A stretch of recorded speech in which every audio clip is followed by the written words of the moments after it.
John Stanback at Family Health International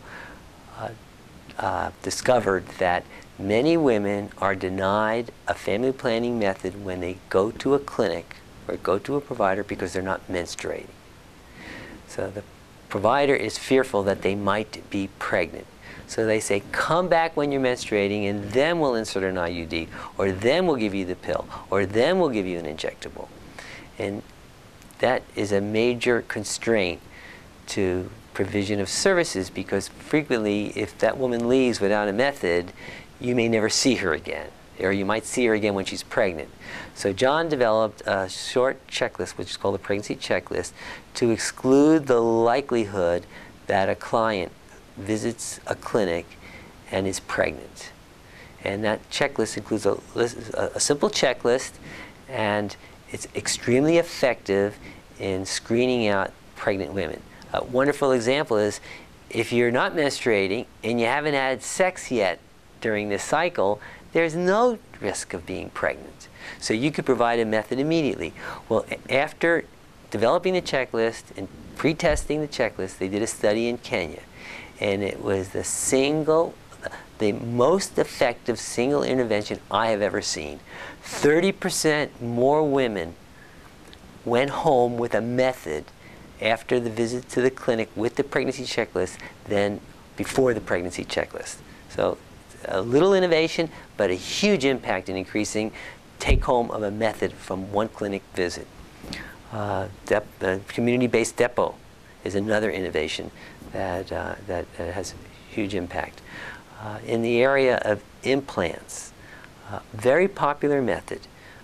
Many countries that I visited last year in Africa said, we need more implants. We're not interested in IUDs for many reasons, as an aside, that are not valid, but they're not interested in IUDs, but they want implants. And places I visited said, oh, the Ministry of Health sent us 25 implants. We inserted them all on the first day, and we're waiting for more implants. So implants are relatively expensive. Jadel lasts 5 years. Implanon lasts for 3 years. It actually lasts a lot longer than 3 years, but that's what it's labeled for. And one of the constraints is cost. So with the Gates grant, FHI has been studying and looking at Sino-Implant. This is a product very much like Jadel, produced in China. FHI is doing diligence on the manufacturing to ensure that it's a safe product, that it's made excellently, that it could pass an FDA audit should there be one. USAID is not allowed to work in China in family planning. So FHI is using other people's money to do that, Gates money. And we're now looking at this implant and the possibility of having an implant that would last 5 years and cost maybe $5 or $7.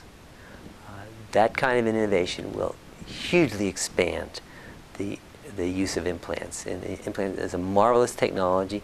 It's a long-acting method. It's great for birth spacing, and it's great for limiting.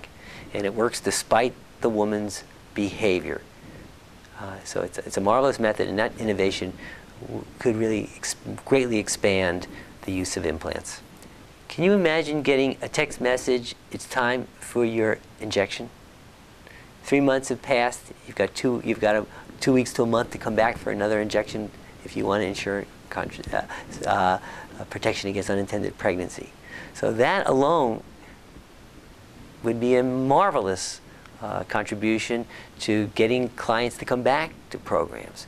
So I think innovations in technology and communication could really change the way services are provided, reminders on follow-up visits when necessary, 5 years. Women who have an implant, they have to have a system that the service provider knows when the implant was put in, and the woman needs to know when 5 years are up. And you just think about what you did 4 years ago, and can you remember what you need to do next year? Can you imagine if there was some kind of a system that automatically reminded somebody, your 5th year will be up in 6 months. You need to come back as soon as possible for another implant should you wish to use that, or another method, or should you wish to get pregnant now, you can have the implant removed. So I think information technology, just with those little examples, can really change the way services are provided. And I was very skeptical that that would have developing country application, and I'm not skeptical anymore. I think we still have a long way to go in the digital divide, and having computer access, but the cell phone technology is so cheap and so easy, and it's going to get even better.